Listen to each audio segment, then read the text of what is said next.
தனக்குன்னு ஒரு கேங்கை வச்சுக்கிட்டா அண்ணாமலை வேகமாக வளர்ந்தார்.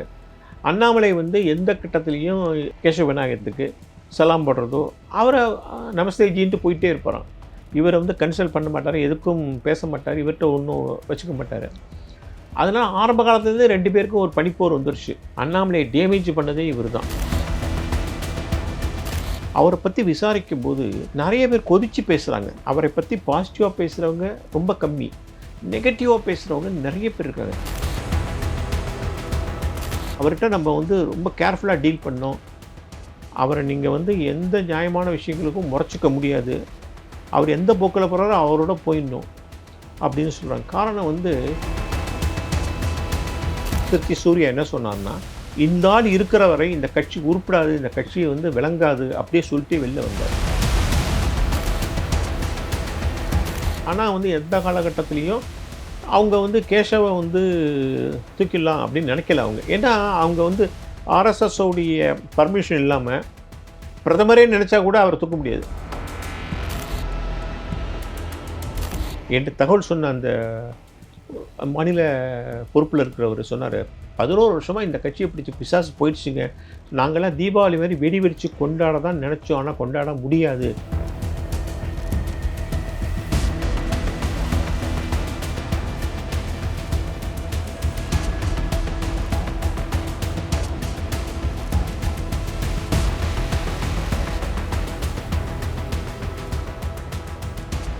வணக்கம் சார். வணக்கம். பாஜக கட்சியில் வந்து மாநில அமைப்பு பொதுச் செயலாளர் இருந்தவர் கேசவநாயகம். அவர் அந்த பொறுப்பிலிருந்து விடுவிக்கப்பட்டு வட தமிழகத்தோட ஆர்எஸ்எஸ் இதுக்கு பணிகளுக்கு அனுப்பப்பட்டிருக்காரு. வந்து பாஜக கட்சியில் வந்து அந்த மாநில அமைப்பு பொதுச் செயலாளருங்கிறது வந்து ஒரு பவர்ஃபுல் போஸ்ட். வந்து எல்லா இடங்கள்லையுமே வந்து மாநில தலைவர்கள் இருந்தாலும் ஆர்எஸ்எஸ் கட்சியை கண்ட்ரோலில் வச்சுக்கிறதுக்கு இப்படி ஒரு பதவி இருக்குது. அவங்க தான் பல்வேறு இடங்களில் தீர்மானங்கள் பண்ணுவாங்க அப்படின்னு சொல்கிறாங்க. கேசவநாயகம் பார்த்தீங்கன்னா கிட்டத்தட்ட 11 வருஷம் அந்த பதவியில் இருந்தார். பேர்களில் பல சர்ச்சைகள்ல இருந்து பல முக்கிய முடிவுகள் வரைக்கும் அவர் பேர் அடிபட்டது. வந்து அவ்வளோ முக்கியமான இடத்துல இருந்தவரை தேர்தல் இருக்கிற நேரத்தில் டக்குன்னு விடுவிச்சிருக்காங்க. வந்து அதுக்கு பல்வேறு காரணங்கள் சொல்லப்படுது. வந்து என்ன நடந்தது? கேசவ விநாயகம் இருக்கார்ல, அவர் வந்து 11 வருஷமாக இந்த பொசிஷனில் இருக்கார், அமைப்பு பொதுச் செயலாளராக. இந்த 11 வருஷமாக அவரை பற்றி ஏகப்பட்ட கம்ப்ளைண்ட்ஸ் உண்டு.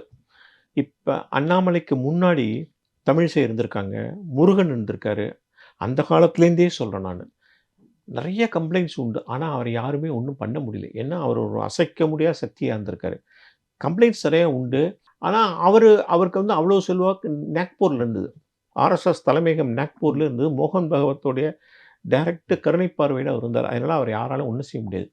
அவரை பற்றி விசாரிக்கும் போது நிறைய பேர் கொதித்து பேசுகிறாங்க. அவரை பற்றி பாசிட்டிவாக பேசுகிறவங்க ரொம்ப கம்மி, நெகட்டிவாக பேசுகிறவங்க நிறைய பேர் இருக்காங்க. சார், அவர் பார்க்க தான் பரம சாதுவாக இருப்பார். ஒரு கிராமத்தில் நீங்கள் பார்ப்பீங்க பாருங்கள், ஒரு பென்ஷன் வாங்குகிற ஒரு சுதந்திர போராட்ட தியாகி மாதிரி அமைதியாக போயிட்டுருப்பாங்கல்ல கிராமத்தில், அந்த மாதிரி நீங்கள் அவர் பார்வையில் இருப்பீங்க. அவரை பார்க்கும்போது நமக்கு அப்படி தோணும். உண்மையில் அப்படி கிடையாது சார். அவர் வந்து அவருக்குள்ள ஒரு அந்த பரம சாதுக்குள்ள ஒரு எம்என் நம்பியார், வில்லத்தனம் நிரம்பிய ஒரு நம்பியார் இருக்கார். அது அவங்கள்ட்ட பழகினாதான் தெரியும் அப்படின்னு நமக்கு தகவல் சொன்ன பிஜேபியோட ஒரு முக்கியமான ஒரு பிரமுகர், இப்பயும் பொசிஷனில் இருக்கார், டாப் பொசிஷனில் இருக்கார் சொன்னார். இது மாதிரி நான் இன்னும் 2-3 பேர்கிட்ட கேட்டேன். எல்லாருமே சொல்லுதுன்னா, ஐயோ அவர் ரொம்ப ஆபத்தானவர், அவரை வந்து அவர்கிட்ட நம்ம வந்து ரொம்ப கேர்ஃபுல்லாக டீல் பண்ணோம். அவரை நீங்கள் வந்து எந்த நியாயமான விஷயங்களுக்கும் முறைச்சிக்க முடியாது. அவர் எந்த போக்கில் போகிறாரோ அவரோட போயிடணும் அப்படின்னு சொல்கிறாங்க. காரணம் வந்து அவர் மேலிடத்த செல்வாக்கு கம்ப்ளீட்டாக அவருக்கு இருந்தது. தமிழ்நாட்டில் வந்து எல்லாரை பற்றியும் அப்பப்போ கம்ப்ளைண்ட்ஸ் எழுதிட்டே இருப்பாராம். அவருக்கு என்னென்னா, நீங்கள் அவருக்கு சலாம் வைக்காமல் அவருடைய குட் புக்ஸில் நீங்கள் இல்லைன்னா நம்மளை பற்றி ரெகுலராக ரிப்போர்ட்ஸ் வந்து இங்கேருந்து நாக்பூருக்கு அனுப்புவாராம். நாக்பூர்லேருந்து அங்கேருந்து வந்து டெல்லிக்கு மோடி பார்வைக்கு போகும். ஸோ எல்லாரை பற்றியும் கம்ப்ளைண்ட்ஸ் போகும். மோடி திடீர்னு ஒரு நாள் கூப்பிட்டு தமிழ்நாட்டில் ஒருத்தரை கூப்பிட்டு கேட்குறாருன்னா, எப்படி இவருக்கு தெரிஞ்சுன்னா எல்லாம் இங்கேருந்து அந்த அப்படி பாஸ் ஆகிருக்கு. ஸோ இவர் வந்து எப்படி மாநில கவர்னர் வந்து பல விஷயங்களை ஆட்டி படைக்கிறாரோ, அது மாதிரி மாநில தலைவர்னு ஒருத்தர் இங்கே, ஆனால் அதை விட பவர்ஃபுல்லாக இவர் உட்காந்துருக்காரு இங்கே. ஸோ அப்படி ஒரு பவர்ஃபுல்லாக இருந்ததுனால யாருமே அவர்கிட்ட வந்து மோதுறதுக்கு ரொம்ப பயப்படுவாங்க. அவர் முகம் கோணாத பார்த்துட்டு போயிடுவாங்க. அப்படித்தான் இத்தனை காலமாக அவர் நடந்துக்கிட்டார். ஆனால் அவரால் பாதிக்கப்பட்டவங்கன்னு பார்த்தோன்னா பிஜேபியில் சமீப காலத்தில் நிறைய பேர் வெளில வந்துட்டாங்க. வரிசையாக ஊத்தராக வந்த எல்லாருமே வந்து புழுகிட்டு வெளில வந்தவங்க, வேறு வழியில். காயத்ரி ராம் அவரால் வெளில வந்தவர் தான். அதுக்கப்புறம் திருச்சி சூர்யா டைசி விவகாரத்தில் இவர் வந்து அந்த விஷயத்தை வந்து அது முடிக்க வேண்டிய விஷயம் அது ரொம்ப வெளியே வராத இருந்தது. அவங்களுக்குள்ள ஒரு கட்டத்தில் சமரசமானாங்க.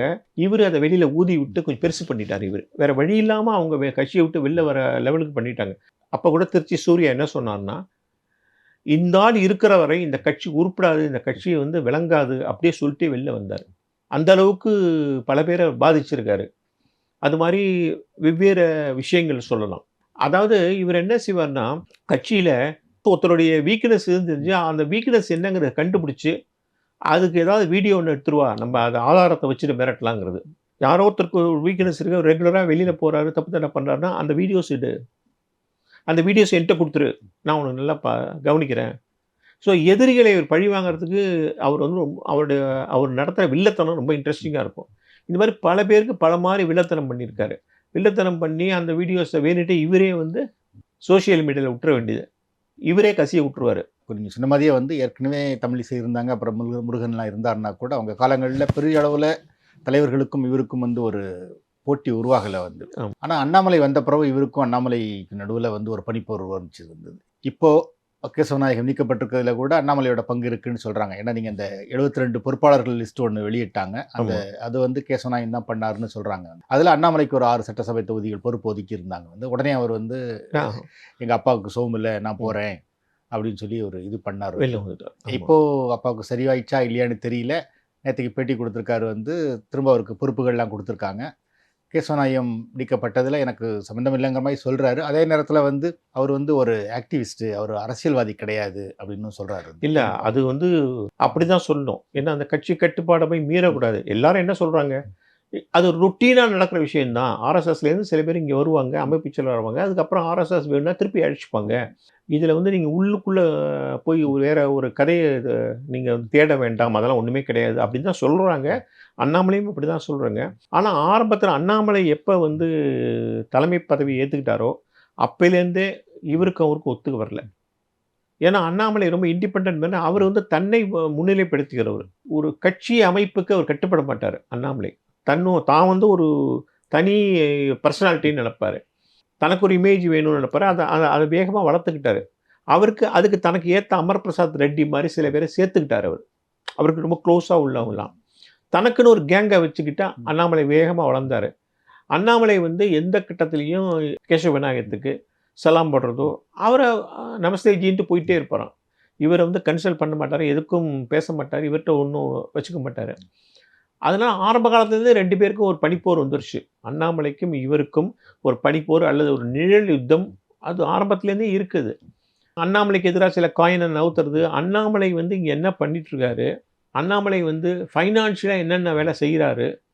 என்ட்ட கையில காசே இல்ல. எனக்கு ஒண்ணுமே கிடையாது. நான் கட்சிக்காரங்களுடைய பணத்த வாங்கி தான் ஃபோன் பில் கட்டுறேன். வீடு வாடகை கட்டுறேன் அப்படின்லாம் சொன்னா கூட, இவர் உண்மையிலே இங்க எப்படி சம்பாதிக்கிறாரு? அண்ணாமலை எப்படி பணத்த சம்பாதிக்கிறாரு? அதுக்கு அமர் பிரசாத் ரெட்டி மாரி சில பேர்லாம் எப்படி உறுதுணையா இருக்காங்க? இது எப்படி இவங்க தனியா வந்து ஒரு ராஜ்யம் நடத்திட்டு இருக்காங்க? தன்னை வந்து ஒரு சுத்தமான மனிதரா காட்டிட்டு எப்படிலாம் அவர் நடத்துறாரு? அப்படின்னு இவருக்கு அப்பப்ப தகவல் குடுத்து அண்ணாமலைய டேமேஜ் பண்ணதே இவரு தான். ஒரு நாள் வந்து உங்களுக்கு நினைவு இருக்குன்னு நெனைக்கிறேன். பிரதமர் வந்து திண்டுக்கல் போயிட்டு மதுரை வராரு. பிரதமர் வரும்போது தன்னுடைய கார்லயே அண்ணாமலை ஏத்திக்கிறாரு. அந்த மாரி ஏத்திக்கிறதுங்கிறது ரொம்ப ரொம்ப அபூர்வமான விஷயம். ஆனா பிரதமர் வந்து திண்டுக்கல் டூ மதுரை 1 மணி நேரம் ஆகும் எப்படியும். அந்த 1 மணி நேரத்தில வந்து அண்ணாமலைய பத்தி ஏன்னா இந்த மாரி விஷயங்கள பொதுவா வேற எங்கேயும் பேச முடியாது. இதுதான் சரியான டைம்னு சொல்லிட்டு, அப்போ வந்து செம டோஸ் விட்டுருக்காரு. உங்கள பத்தி ரிப்போர்ட்லாம் ரொம்ப சரியா வரல. பார்த்து நடந்துக்கங்க அப்படின்னு ஏன்னா அந்த ட்ரிப்ல பிரதமரை மதுரை ஏர்போர்ட்ல ஏத்தி விட்டதுக்கப்புறம், அண்ணாமலை முகமே சுத்தமா வாடி போச்சு. யார்ட்டயும் சரியா பேசக்கூட இல்ல. கார்லேருந்து இறங்குனதுலேருந்து ரொம்ப அப்செட்ல இருந்தாரு. பிரதமர் என்ன சொன்னாருன்னு தெரியல. அது யாருக்குமே தெரியாத விஷயம். அது எல்லாமே இவருடைய வேல. ஆனா வந்து எந்த காலகட்டத்திலயும் அவங்க வந்து கேஷவ வந்து தூக்கணும், தூக்கிடலாம் அப்படின்னு நெனைக்கல அவங்க. ஏன்னா அவங்க வந்து ஆர்எஸ்எஸ் உடைய பர்மிஷன் இல்லாம பிரதமரே நெனைச்சா கூட அவர தூக்க முடியாது. ஃபர்ஸ்ட் அண்ணாமலை தூக்கினாங்க. இவர தூக்கல. அதுக்கப்புறம் 1 வருஷம் வந்து இருந்துட்டாருல்ல இவரு. இவர் தொடர்ந்தால் கட்சியில இன்னும் நெறைய பேர் புழுங்கிட்டு இருக்காங்கங்கிற தகவல் அங்க போயிடுச்சு. இது எலக்ஷன் நேரம். நார்மல் டைமா இருந்தா இது நடந்திருக்காது. இது எலக்ஷன் நேரம். எலெக்ஷன் நேரத்தில் இப்போதைக்கு நம்ம வந்து ஏன்னா இவருக்கு எதிரிகள் நிறைய பேர் இவருக்கு இருக்காங்க. கேசவ மேலே நிறைய எதிரிகள் இருக்காங்க. ஸோ இந்த நேரத்தில் இவரை விட்டு வச்சா கட்சியுடைய எதிர்காலத்துக்கு ரொம்ப பிரச்சனையாயிடும். எலெக்ஷன் ரிசல்ட் ரொம்ப பாதிக்கும். வேலை செய்ய மாட்டாங்க. கட்சியை தோற்கடிக்கிறதுக்கு உள்ளடி வேலை செய்வாங்க. இந்த மாதிரி பல விஷயங்களை யோசித்து தான் இப்போதைக்கு இவரை தூக்கணும்னு முடிவு பண்ணி தான் அகில இந்திய அமைப்பு செயலர் இருக்கார்ல பிஎல் சந்தோஷ் அவர் தலைமையில் கூட்டம் வந்து இங்கே செட்பட்டில் கூடி ஆர்எஸ்எஸ் உடைய ஆஃபீஸில் கூடி மொத்தம் 13 பேர் போயிருக்காங்க. அந்த 13 பேரில் அண்ணாமலையும் உண்டு, எல்லாரும் உண்டு, கேசவ விநாயகமும் உண்டு. எல்லாரும் போய் கிட்டத்தட்ட 1 மணி நேரம் ஆலோசனைக்கு அப்புறம் இந்த அறிவிப்பு வந்தது. ஸோ இது வந்து ரொம்ப லேட் டெசிஷன். ஆனால் வந்து கட்சி வந்து இந்த எலெக்ஷனுக்காக எடுத்த டெசிஷன். அவருக்கு மாற்றாக இன்னொருத்தர் கன்னியாகுமரிக்காரர் தான் அவரும். அவரை கூட இப்போதைக்கு நியமிக்க போகிறதில்ல. ஏன்னா இப்போதைக்கு எல்லாம் ஸ்மூத்தாக போகணும். ஏன்னா நயினாரை வந்து அமித்ஷா தான் நயினாரை வந்து வறுக்கட்டும்னு சொல்லியிருக்காங்க. ஏன்னா ஏடிஎம்கேட அவர் தான் ஒத்து போவார் சொல்லுவாங்க. நயினாருக்கும் இவருக்குமே ஒத்து போலையா? இப்போ அண்ணாமலைக்கு தான் ஒத்து போகலைன்னா நயினாரோடையும் இவர் கொஞ்சம் முரண்டு பிடிக்கிறார். இதில் நீங்கள் பார்த்தீங்கன்னா இடையில அந்த நயினாருக்கு போன எலெக்ஷனில் வந்து திருநெல்வேலி பாராளுமன்ற தொகுதியில் நயினார் நிற்கும் போது வந்து ஒரு 4 கோடி ரூபா வந்து தாம்பரம் ரயில்வே ஸ்டேஷனில் பிடிபட்டது வந்து அதில் கூட இவர் பேர் அடிபட்டது. அது வந்து சிபிஎஸ்சிஐடி என்கொயரி முடிஞ்சு அது சுப்ரீம் கோர்ட் அந்த கேஸ் இருக்குது. அதுலேயே இவர் பேர் சம்மந்தப்பட்டிருக்கு. அது மாதிரி ஆருத்ரா மோசடி, ஃபைனான்ஸ் மோசடி இருக்குல்ல, அதுலேயும் இவர் பேர் சம்மந்தப்பட்டிருக்கு. சொல்லப்போனால் கேசவ் மேலே பல கம்பெனிஸ் அவர் பினாமி கம்பெனிஸ் அவர் பேரில் இருக்குன்னு சொல்கிறாங்க. அவர் வந்து எக்கச்சக்கமான பணம் வந்து அவர் பேரில் இருக்குங்கிறாங்க. அவரை பார்த்தா ரொம்ப சிம்பிளாக இருப்பார். கேசவோடைய லுக்கை பார்த்தா ரொம்ப சிம்பிளாக இருப்பார். பிஜேபி கமலாலயம் ஆஃபீஸ் இருக்குது பாருங்கள் டி நகரில், அங்கே வந்து அவருக்கு சின்ன ரூம் தான் அவரோட ரூம் சிம்பிளாக. ஏன்னா அங்கே யூஸ்வலாக அமைப்பு செயலாளர் அந்த ரூமில் தான் தங்குவாங்களாம். விருப்பப்பட்டால் அந்த ரூம்லேயும் தங்கலாம். இவர் அந்த ரூம்லேயும் தங்கிட்டார். அவர் ஒரு பேச்சுலர், உங்களுக்கு தெரியும்னு நினைக்கிறேன். அவர் ரூமில் பார்த்தா ஒன்றுமே இருக்காது. டேபிள் சேராக பார்த்தா ரொம்ப சிம்பிள் ஒரு அமைப்பு செயலாளர் ஒரு சிம்பிளாக தங்குறாருன்னு நினைப்பீங்க. ஆனால் அவர் வந்து அடிக்கடி வெளியூர் டிஸ்ட்ரிக்ட் நிறைய டூர் போகிறான். வெளியூர் டிஸ்ட்ரிக்ட் போனால் அங்கங்கே நல்ல பாஷ் ஹோட்டலில் பெரிய பெரிய பங்களா, வில்லாஸு அங்கெல்லாம் தங்குவாராம். அது இவரை ஏற்பாடு பண்ணுற ஆட்கள்லாம் பார்த்தா யாருன்னே தெரியாதான். அதில் நிறைய பெண்களை இவர் அப்பாயிண்ட் பண்ணுவாராம். அதுக்காக நிறைய பேர் வந்து நேராக இவர் தான் பார்ப்பாங்களாம். தலைவரை பார்க்குறத விட, அண்ணாமலை பார்க்குறத விட, அல்லது அதுக்கு முன்னாடி தமிழிசையோ அல்லது முருகனையோ பார்க்குறத விட இவரை நேராக பார்ப்பாங்களாம். இவர் வந்து சைன் பண்ணி ஓகே இவங்களை இது பண்ணலாம், செலக்ட் பண்ணலாம். அது எல்லாத்துலேயும் பின்னணியில் காரணங்கள் உண்டு. ஒன்று பணம் இருக்குது, இல்லைன்னா செக்ஸு, இந்த மாதிரி விஷயங்கள் நிறைய பேர் சொல்கிறாங்க. அவருக்கு வந்து அதில் ரொம்ப வீக்னஸ் உண்டான். இந்த மாதிரி சில காரியங்களை செஞ்சு கொடுத்து அதை அடைவாராம். அது வந்து அவரை பற்றி கேட்டவங்க எல்லாருமே சொன்னாங்க அது அவர் ரொம்ப வீக்னஸ் உள்ள ஆள். பார்த்தா அப்படி தெரியல, ஆனால் அதில் ரொம்ப வீக்னஸ் உள்ள ஆளாம். அதே சமயத்தில் ட்ரிங்க்ஸு சாப்பிட மாட்டாராம். அதெல்லாம் தொடவே மாட்டாராம். இத்தனைக்கும் சுத்தமான ஒரு ஆர்எஸ்எஸ்காரராக தான் அவர் வாழ்க்கையை தொடங்கியிருக்காரு. கன்னியாகுமரியில் பிறந்து ரொம்ப ரொம்ப சின்ன வயசில் 10-11 வயசுலேயே ஆர்எஸ்எஸில் தன்னை ஒப்படைச்சிட்டாரு. கிட்டத்தட்ட ஒரு சுத்தமான சுயம் சேவக்காக தான் தன்னுடைய வாழ்க்கையை நடத்தியிருக்காரு. ரொம்ப ரொம்ப ஒரு நேர்மையான மனிதனாக தான் வாழ்க்கையா. அதுக்கப்புறம் பாதை மாறி போயிட்டார். அவர் பாதை மாறி போய் தான் அவர் இந்த மாதிரி இறங்கிட்டார். இறங்கி அவர் வந்து எல்லாரையும் ஒரு விதமாக பிளாக்மெயில் பண்ண ஆரம்பிச்சிட்டார். என்ன அனுசரித்து போனால் தான் இந்த கமலாலயத்தில் நீங்கள் நிற்க முடியும் அப்படிங்கிறத வந்து அவர் வந்து சொல்லாமல் சொல்லிட்டார். ஸோ அவருடைய பவர் என்ன, அவர் என்ன செய்வார் அப்படிங்கிறதெல்லாம் புரிஞ்சுக்கிட்டு இதுக்கு முன்னாடி இருந்தவங்கெல்லாம் முருகனாகட்டும், தமிழிசை ஆகட்டும், எல்லாருமே வந்து நம்ம அதில் போய் தலையிட வேணாம், அவருடைய ஆக்டிவிட்டீஸில் நம்ம கலந்துக்க வேணாம் அப்படின்னு அவருக்கு என்ன மரியாதை கொடுக்கணுமோ கொடுப்பாங்க. அவருக்கு என்ன சில போஸ்டிங்லாம் அவர் சொன்னால் போட்டுருவாங்களாம். ஆனால் அவர் ஏராளமான பணம் வச்சுருக்காருன்னு சொல்கிறாங்க. அவர் எக்கச்சக்கமான பணம் வச்சுருக்காரு. பல இடங்களில் இன்வெஸ்ட் பண்ணியிருக்காரு அவர்.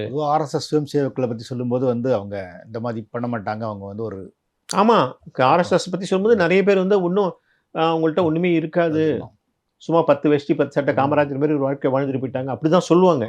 ஆனால் இவருக்கு தான் வேறு மாதிரியா இருக்குது. இவர்கிட்ட வந்து காலேஜ் பையனுங்க பொண்ணுங்கள்லாம் கூட சில பேர் வருவாங்களாம், வந்து எனக்கு வந்து வேலைக்காக ட்ரை பண்ணுவாங்களாம். இவர் சில பேர் ரெக்கமெண்டேஷன் லெட்டர் கொடுப்பாரு. அந்த மாதிரியும் நிறைய பேர் வருவாங்களாம் இவர்கிட்ட. ஆனால் இதெல்லாம் வந்து தனியாக நடக்கும். இதுக்கும் கட்சிக்கு சம்மந்தம் இல்லை. ஆனால் அது பாட்டில் ஒரு பக்கம் நடந்துட்டு தான் இருக்கும். இவரை யாருமே வந்து கேட்டுக்க மாட்டாங்க. இவர் தனிக்காட்டு ராஜ்யம் நடத்தியிருக்காரு. அண்ணாமலை மட்டும் வரலை அப்படின்னா இந்த ராஜ்யம் தொடர்ந்து நடந்திருக்கும். அண்ணாமலையோட ரைட் ஃப்ரம் த டே ஒன்லேயே முட்டிக்கிச்சான். இப்போ வந்து நயினாருக்கும் அவருக்குமே இன்னும் ஒரு டேர்ம்ஸ் ரொம்ப சரியில்லை. நயினார் ரொம்ப என்ன பண்ணுறது, அண்ணாமலை மாதிரி அவர் அவர் மோதிர டைப் இல்லை நயினார். நயினார் எப்பயுமே சாஃப்டாக டீல் பண்ணுறவர். அவரை மாதிரி டஃப்பான ஆளே கிடையாது. எல்லாத்தையுமே என்னென்ன வாங்கண்ண போங்கண்ணா அது அது ஒரு ஸ்டைல் அது. அதனால அவர் அப்படி போனார் ஒழிஞ்சு இவருக்கு அவருக்கு ஒரு நிழல் யுத்தம்ங்கிறது நடந்து தான் இருக்குது. ஆனால் வெளியே தெரியல. அது பாட்டில் அது போயிருக்கு. இப்போ வந்து எல்லாருமே வந்து புழுங்கிட்டு இருக்காங்கிறது மெதுவாக தகவல் இப்போ தான் தகவல் அங்கே போய் இனிமே ஒரு விட்டு வைக்கக்கூடாது. ஏன்னா இந்த எலெக்ஷன் அவங்களுக்கு ரொம்ப முக்கியமான எலெக்ஷன். இந்த எலெக்ஷனில் எப்படியாவது ஜெயிக்கணும்னு நினைக்கிறாங்க. இல்லைன்னா அதிமுக இவ்வளோ பேரம் பேசி இவ்வளோ தூரம் திரும்ப திரும்ப வந்து அவரை சேர்த்துக்கோ இவரை சேர்த்துக்கோன்னு சொல்லி கடைசியில் டிடிவி உள்ளே கொண்டு வந்து, ஏன்னா இது வந்து அவங்களுக்கு முக்கியமான எலெக்ஷன். இந்த தேர்தலில் பிஜேபி நல்ல சீட்டு வாங்கணும். பிஜேபி நிறைய சீட்டு வாங்கணும், ஜெயிக்கணும். அதுக்கு முன்னாடி நிறைய சீட்டு ஏடிஎம்கேல வாங்கணும். இதெல்லாம் நடத்தணும்னா இவர் மாதிரி சில பேர் வந்து யாருக்கும் பிடிக்கல. அதனால இவங்க யாருக்கு பிடிக்கலையோ அதனால இவரை முதல்ல அனுப்பிடுவோம், அப்புறம் பார்த்துக்கலாம். இது ஒரு டெம்பரரி அரேஞ்ச்மெண்ட் தான் இது. இப்போ நீங்கள் சொல்கிறதெல்லாம் பார்த்தீங்கன்னா சார், எல்லா தலைவரோடையும் அவருக்கு ஒரு முட்டல் மோதல் இருந்திருக்கு அப்படிங்கிற நேரத்தில் ஸோ எல்லாரோட ஒரு குரல்களையும் கேட்டு தான் இன்றைக்கி ஒரு முடிவை எடுத்திருக்காங்க வந்து. ஸோ இன்றைக்கி கேசவலாயம் நீக்கப்பட்டதை பற்றின பாஜக தலைவர்கள் எல்லாமே வந்து ஒரு பெருங்கொண்டாட்டத்தில் இருப்பாங்கன்னு நினைக்கிறேன் வந்து. அவங்க என்ன சொல்கிறாங்க? என்கிட்ட தகவல் சொன்ன அந்த மாநில பொறுப்பில் இருக்கிறவர் சொன்னார், 11 வருஷமாக இந்த கட்சியை பிடிச்சி பிசாசு போயிடுச்சுங்க. நாங்கள்லாம் தீபாவளி மாதிரி வெடி வெடித்து கொண்டாட தான் நினச்சோம், ஆனால் கொண்டாட முடியாது. அது ரொம்ப தப்பாக போயிடும். அவர் எங்களுக்கு பேர ரொம்ப ரிலீஃபாக இருக்குது. ஏன்னா எல்லாத்துலேயும் இல்லைப்பா அது சரியாக வராதுப்பா, கேசவ ஏதாவது சொல்லுவாருப்பா, மாநில தலைவரே சொல்லுவார். ஏதாவது ஒரு முக்கியமான டிசிஷனாக நம்ம அவர்கிட்ட ஒரு வார்த்தை கேட்டுப்போம் அப்படிம்பாங்களாம். இவர் வந்து ஒரு தொண்டையில் மாட்டிக்கொண்ட ஒரு மீன் முள்ளு மாதிரி. இவருக்கு எப்போ பார்த்தாலும் இவரை கண்டு கொஞ்சம் பயந்துகிட்டே இருந்திருக்காங்க மேலிடத்தில் உள்ளவங்க. இப்போ இந்த பிசாசு ஒழிஞ்சு போச்சு அப்படிங்கிற லெவலில் இவங்கெல்லாம் ஒரு கொண்டாடாத குறையாக தான் இதை ரசிக்கிறாங்க. இதை கேசவநாயத்தை நீக்கின பிறகு வந்து அதுக்கு வந்து பதிலாக வந்து பிரசவ்குமார் அப்படிங்கிற ஒருத்தரை நியமிச்சிருக்காங்க வந்து, ரொம்ப பவர்ஃபுல் போஸ்ட் வந்து. அவரோட பின்னணி என்ன? இல்லை, அவரு கன்னியாகுமரிக்காரர் தான். பிரச்சாரக்குன்னு சொல்லுவாங்கள்ல, கட்சி இதில் வந்து ஆர்எஸ்எஸ்ல ரொம்ப வருஷமாக பல இடங்களில் பிரச்சாரம் பண்ணி ஆர்எஸ்எஸோடையே ஊறினவர் இருக்கார்ல, அவரும் அந்த மாதிரி ஒருத்தர் தான். ஆனால் அவர்கிட்ட உள்ள ஒரே ஒரு சிறப்பு என்னென்னா, இவர் மாதிரி கேசவ மாதிரி இன்னும் யார்கிட்ட கெட்ட பேர் சம்பாதிக்கல. கட்சியில் எல்லாருமே அவருக்கு தெரியுமா. தென் தமிழ்நாட்டில் ரொம்ப பாப்புலராக இருந்திருக்காரு. ஏற்கனவே கட்சி பணியில் அவர் இருந்திருக்காரு. அதனால் எல்லாருக்கும் அவர் ரொம்ப அறிமுகமானவர். எப்பயுமே பிஜேபிக்கு வந்து கன்னியாகுமரி டிஸ்ட்ரிக்ட்டு ஒரு இது இருக்குது, ஸ்ட்ராங் பேஸ் இருக்குது. அதனால் அங்கேருந்து ஒருத்தரை கொண்டு வரலாம் அப்படின்னு முடிவு பண்ணி எல்லாருமே இவருக்கு ஓகே சொல்லிட்டாங்களாம். மறுபடியும் ஒரு பிரச்சனை வரக்கூடாது அப்படிங்கிறதுக்காக கட்சியில் உள்ள முக்கியஸ்தர்கள் கட்டுப்பது எங்களுக்கு ஒன்றும் பிரச்சனையே இல்லை. அவரை விட இவர் யூத் கூட சொல்லப்போனால் அவரோட வயதில் சின்னவர். அதனால் அது ஒரு பிரச்சனையும் இல்லை அப்படிங்கிறதுனால அவர் வந்து இப்போ உள்ளே கொண்டு வராங்க. அவரை வந்து எலெக்ஷனுக்கு முன்னாடியே அவரை வந்து கொண்டு வந்தாலும் நினைக்கிறாங்க. அது வந்து கட்சிக்கு இன்னும் பலமாக இருக்குன்னு நினைக்கிறாங்க. பார்ப்போம் அவர் வந்து எப்படி செயல்படுறாருன்னு. வணக்கம்.